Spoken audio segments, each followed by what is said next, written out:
Hi, everybody, and welcome to another exciting edition of Words, Images, and Worlds. Delighted on this episode to be talking with comics creator Ben Goldsmith. Ben, welcome to the Zoom space. Hi, Jason. Thanks for having me. Appreciate you. Your books, you have a lovely collection of books back there. They don't look fake at all. Well, thank you. I appreciate that. That's right. It's one of those things where like you peel off the wallpaper and it's like, oh, has Yeah, he? mine too. It's not my washer and dryer door behind me. If you pull down this wallpaper, it's an ornate, beautiful ballroom with crystal chandeliers and yeah, it's so yeah, same. That's awesome. That's awesome. Thank you for helping me feel like the common man and not having like the the Beauty and the Beast ornate background sort of thing happening. You're welcome. I do. Now that you say that, I want to see Belle going by on the ladder, the movable ladder. Oh yeah, yeah. If Disney wouldn't sue me, I would totally do it. I would just put God, it through. they're not litigious at all. Don't worry about it. Yeah. Yeah, thanks for having me. I really appreciate. Again, I love doing podcasts, and I don't get asked a whole lot, so this is really a pleasure. Yeah, absolutely. Absolutely. I enjoy your work, as I was saying before we hit record, a great deal. And Battlecats is just, it's so much fun to read and to enjoy. So I just want to, come clean about that and give credit where credit's due. That's all Mark London. I only had a very, very, very small part in Battle Cats. I got to work on sort of some of the history Hmm. part of Hmm. Battle Cats. And I was actually I was set to do a little bit. So I got involved with them years ago. Years ago, I did a book called RV9, Uh-huh. and and it Yes, was yeah. it was the first book that was ever uh not Mark writing it, right? Like it was the first, so I get to claim that bit, which is kind of exciting. Hmm. Um, Hmm. Mark comes to me later. He's like, "Hey, listen. Well, we started working on this other property that unfortunately, like, no one could really crack, and to this day, it's. I couldn't even name it because you wouldn't know it. It never came out. It was like a thing where I think like three different writers took a pass, and the editors took it. And it's like no one could crack it, and so in between that, Mark comes to me and says, "Hey, we have Battle Cats, and would you want to do some supplemental stories on it?" And I was like, "Oh my god, yeah, of course. This is Hmm. the flagship, right?" Like at the time, because I think Nottingham would Yeah. technically be a bigger book than Battle Cats like by popularity and numbers now, but at the time, Battle Cats was the king of the. So I said, yeah, absolutely. And he gave me a couple different supplemental stories to work on, and like one or two of them, I go back to Mark and I'm like, Mark, I think these you should just write some of these because you built this history so well. And he was like, yeah, I guess I should. So I might be the first comic creator in history to talk himself out of more work. Is what ended up happening. But I did, Wow. yeah, but I did get to write a bunch of the supplemental stories on Battle Cats, so that was nice. You have a very generous spirit in that way. That's but still you're part of that universe and part of that Yeah, storytelling. And you've also done work for Scout and Source Point, I believe, as well. yeah. A couple things for Source Point. This is just one of them. Seance Yeah, Room. yeah. And so Seance Room, we did 8 issues, and I don't want this to just turn into a whole like the what's the shopping network H you know That's right. Dial this number and you yeah, too right, can get like Seance Room. Yeah. yeah, if people are interested, they can definitely search it up. But we did 4 issues of that. It's sort of like a Tales from the Crypt meets Twilight Zone. The best part was that I got to work with Ben Templesmith. He did an entire Mm. issue and Mhm. of the interiors, which Ben doesn't really do interiors unless it's his book now, which is it's incredible. And then we got to do a hack slash crossover, which Tim Seeley let me do, and so it was kind of like you know, hey kid, welcome to the big times a little bit. Mhm. Uh, Mhm. I was very excited. And then yeah, the Scout book is actually coming out this very Wednesday as we talk. I just got the metal uh Lovely. literally last night, actually, as a matter of fact. Um and this one is it's basically like Pirates of the Caribbean meets Moana. Nice, nice. Yeah, super action, 3 issues, um, family story, and it's really about the the way that the Maori culture is connected to the water, but that's the heart of it. Where it really goes is it's a lot more like Indiana Jones in a Hmm. way. Hmm. Like, so Alex Cormack did the art, and Yeah, he great. just he just had a hit with Mad Cave with The Devil That Wears My Face with him and David Papose. Mm-hmm. Um, so Alex Cormack, actually, I was at Baltimore Comic Con, and David, I walk up to David. I know I've known him for a bit, and he goes, "We're both daddies, and we have the same mom, don't we?" And I was like, he goes, "Alex," and I go, "Oh yeah." Like, what a writer way to say that too, to be like go immediately for the extended metaphor.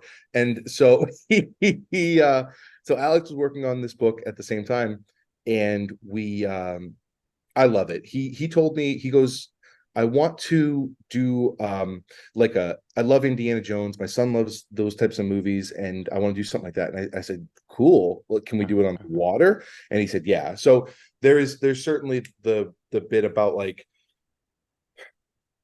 there.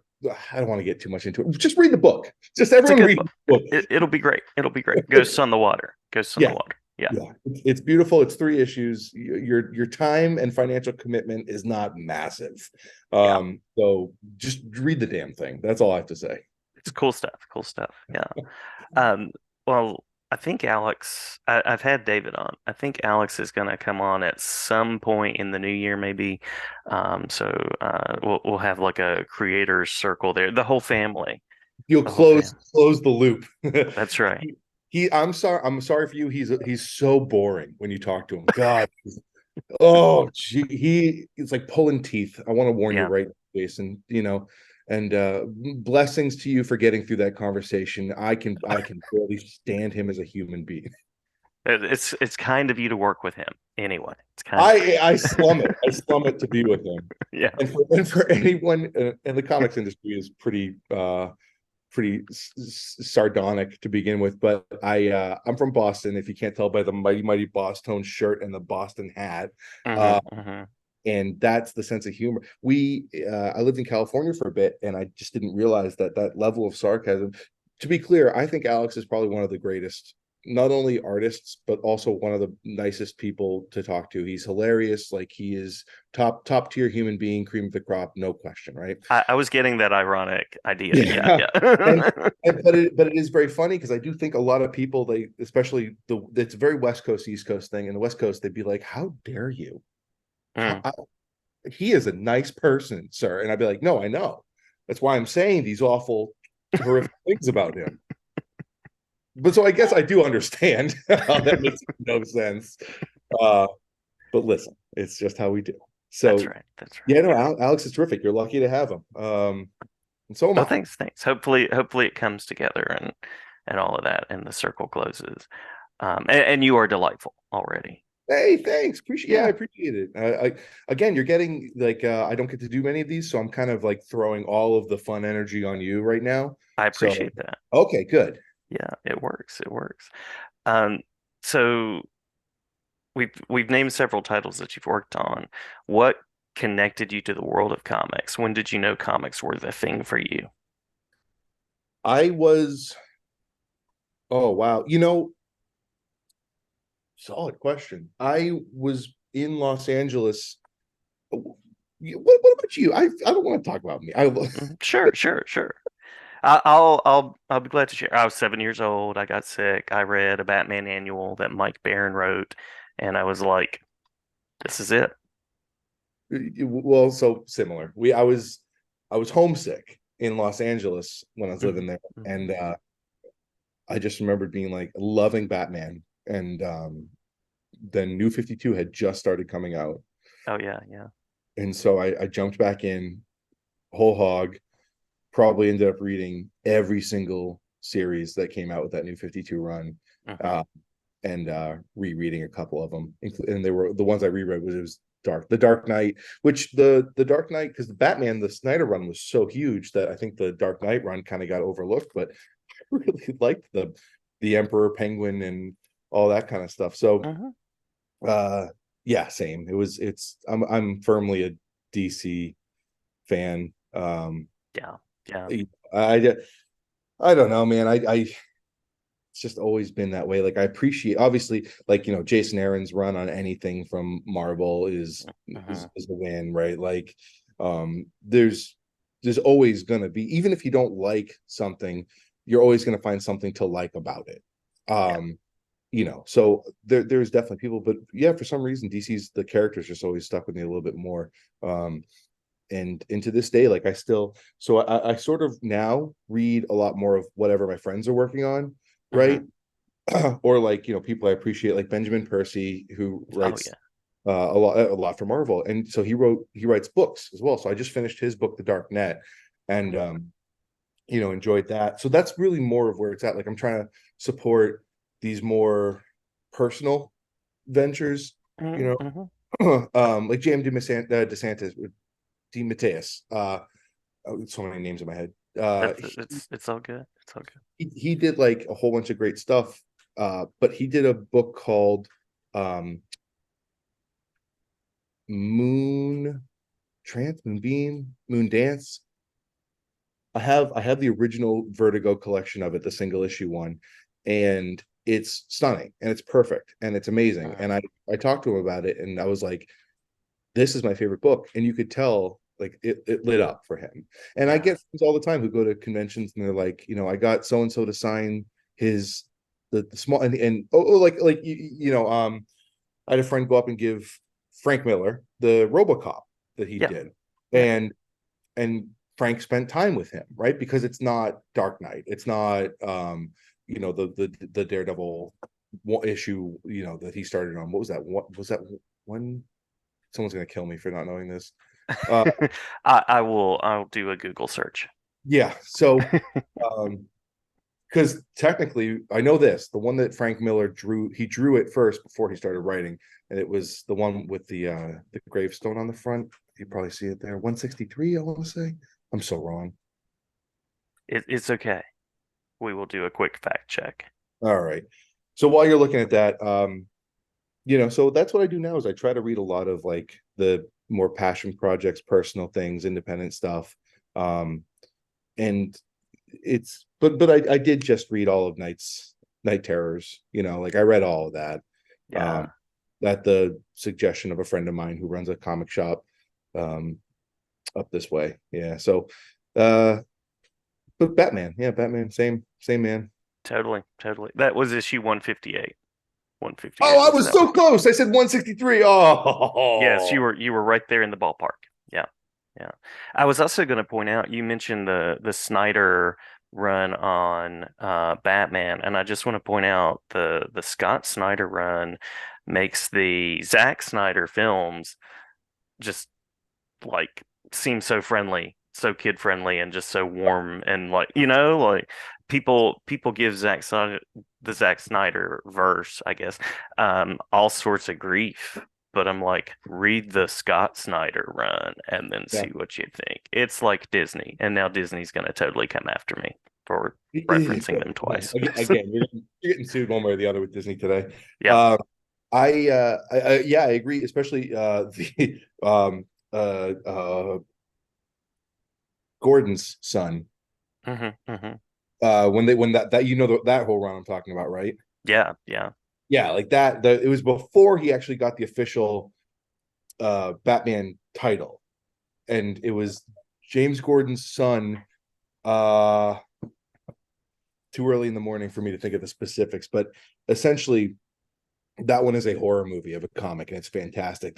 One of my favorite scenes ever is the one where they're in the restroom and he's waiting at the bathroom door, and it's almost impossible to create tension in a Hmm. comic book.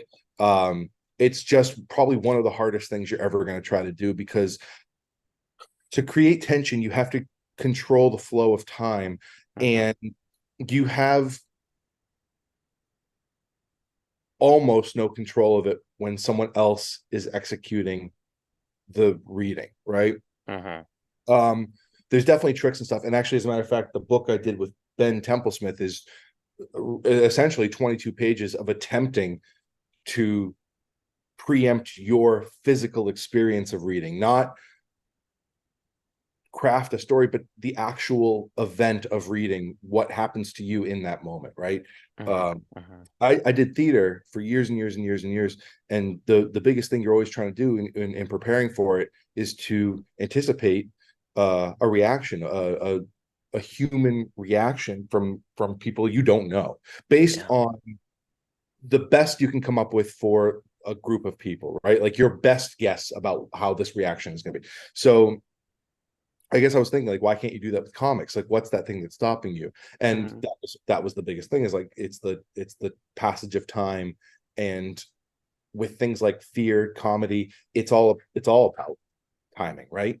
Yeah. So Yeah. in the book that Scott Snyder did about Jim, there's a scene where, and anyone who's read it knows exactly what I'm talking about, is watching the bathroom door, Mm-hmm. and he does it. He does it in that, and I was a fan right from there. So Yeah. uh, Yeah. yeah, man. You think it's funny because I think a lot of people, I guess you don't think about, when people reading comics, you don't really think about like how many panels did he put on this page and why did Mm-hmm. that, and what, it's like I can see what the writer was trying to do, and I see what the artist did do, or I can see where the artist was trying to, or I can see where the letterer is trying to cover up for what the writer did not add in. Like you start Mm-hmm. to think about things in such sort of like architectural ways with comics. I had the hardest time just sitting down and reading a Yeah. comic, um, because of that. And if I can get lost in something, I'm thrilled. Yeah. I'm Yeah. I'm a happy guy, because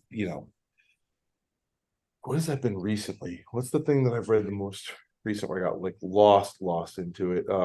Anything by Mark Russell, Mm-hmm. Mm-hmm. because I Yeah. think I Clever think guy. Yeah. because yeah, and he kind of, the thing that Mark does is he puts a lot of the architecture out front, and like, so, like, for like, not fourth wall breaking, but like meta Mm-hmm. Mm-hmm. phrases and stuff like that, and he'll put it right out in front. And essentially it's like a magic trick. It's like saying, like, here's the ball, look over here, but he switched it over here. And Yeah. I like a lot of what he does, because he sort of almost writes for writers, Mm-hmm. going, Mm-hmm. look over here, and it was here the whole time, and so I appreciate that about his writing. um and if no one writes, maybe what I just said was gibberish completely. But go read a Mark Russell book now, with the thought of, like, he's intentionally making you look at one thing while he's doing the hard work in a much subtler way. Mm-hmm. Uh, Mm-hmm. he's exceptional. Yeah, that Superman Space Age. I think that's what it's called. Mhm. Really enjoyed reading that, and of course the Flintstones. I mean, It's when perfect.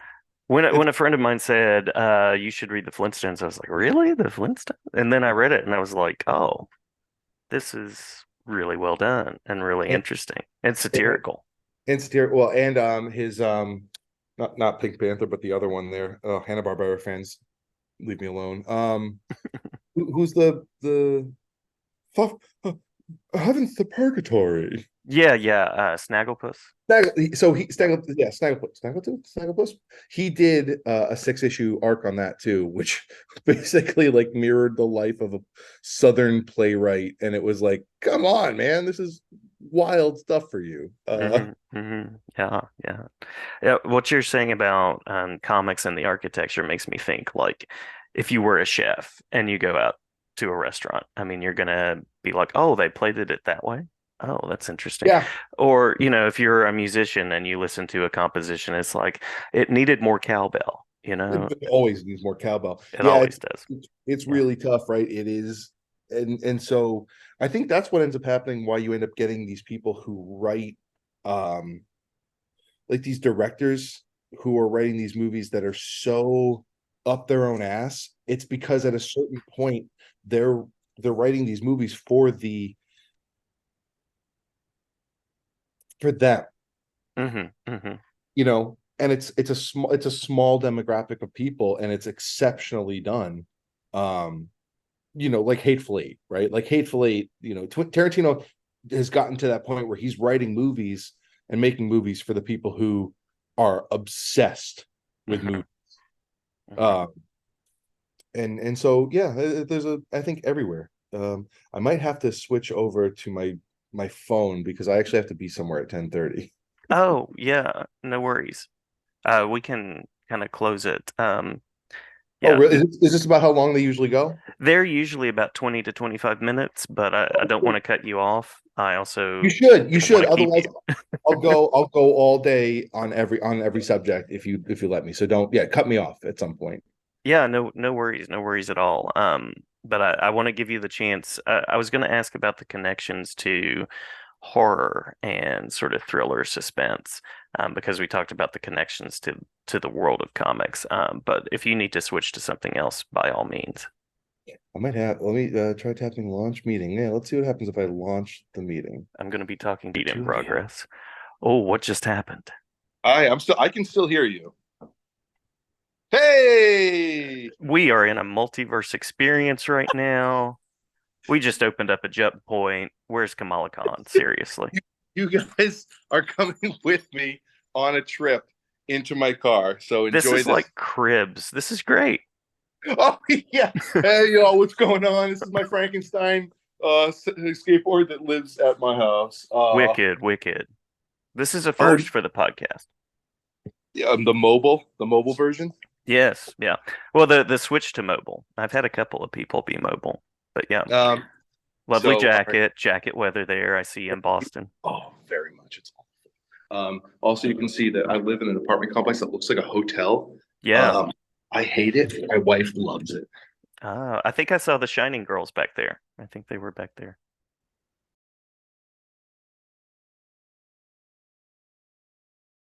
My DNA, I think, being where essentially your ancestors were like, yeah, let's stop here and then be miserable for a few months every single year.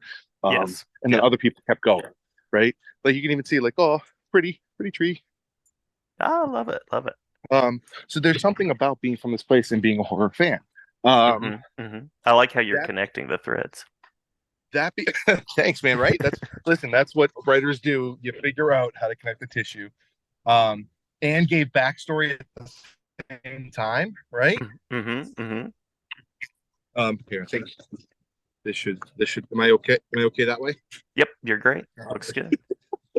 So, um, love horror, and my place is not haunted. My wife very much believes in ghosts. I don't actually. Um, I even spent the last month of my life in Salem, Massachusetts, helping a friend who runs a magic show Oh in wow. like which city, right in the center of it. And I never saw anything like um I I adhere very strongly to the Men in Black principle, which Uh-huh. is Uh-huh. the line in the movie where he says, something to the effect of, and I'm paraphrasing poorly, but like, 100 years ago we didn't know this. A thousand years ago we didn't know this. 100 years ago we didn't know this. Imagine what you'll find out tomorrow, right? And hmm all of the examples that they always give, um, bye. All Oh, of the that's okay. examples that they always give are these things that the sun was carried by a guy in a chariot, right? Oh hmm yeah, until you find out what it actually is. Um, depression was the the demons in your head that had to be let out through a hole.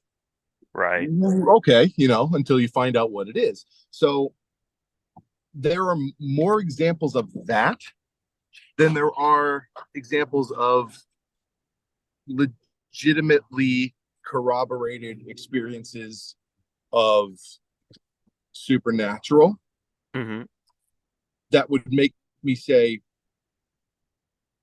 probability says these things can be explained at some point in time. Now, if the answer ends up being, yeah, it's fucking ghosts, and those ghosts hang out and do things like I go, cool, okay, that is the explanation. But I'm waiting for people who are much smarter about these things to figure that out. And in the meantime, I'll just create fun stories that keep life entertaining. Love it. Love it. I'm also going to point out we've sort of gone from the Cribs aesthetic to more of a Cops sort of aesthetic. I feel like I'm on the beat with you right now. Yeah, things are pretty tough around here, you know. Well, I'll do a full Boston. Yeah, these guys they got themselves into some trouble back in the day, and a few of them are pretty rough characters. So we just kind of keep on looking. Hey, what's up? Hey, yeah, I'll see you. How's your ma? Okay, good. You gotta know the people around here. You know, you gotta take care of your town. That's why I didn't move away. I've been here 47 years. Nicely done. Nicely done. I like how you took that and ran with it. Um, yeah. So you appear to be.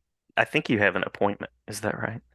I I work with Alzheimer's and dementia patients, and Wow. I am actually it's Sunday today for us. Not to timestamp this, but I am going to help out one of my patients at home today. So yes, I'm a great writer and a martyr, Jason. Really, You are a truly. kind person. No, I mean I get paid for this. Don't and I get paid more for this than I do for writing comics. So let's be clear about that. So I've got one more question to throw your way as you're Yeah, on for your way. sure. I always like to ask about creative next steps, directions, places you're headed metaphorically. Because I know right now you're headed I to did, your Sunday work. I So did just tell you literally where I was headed. So this is good. in terms of comics and writing and stuff, any creative directions that you want to share with listeners out there? Yeah. So my big news is I sold a movie script, a horror. It's 1880s Old West meets 1980s slasher, and we will. It looks like pre-production is starting uh in the springtime of this year, so that's pretty great. But um, I heard a a hint to your question that is kind of interesting to me is like the Mhm. creative direction of things. Yes. Um, I would say the the thing that I would like to start seeing more of and doing more of um, is coffee table book, art book comics.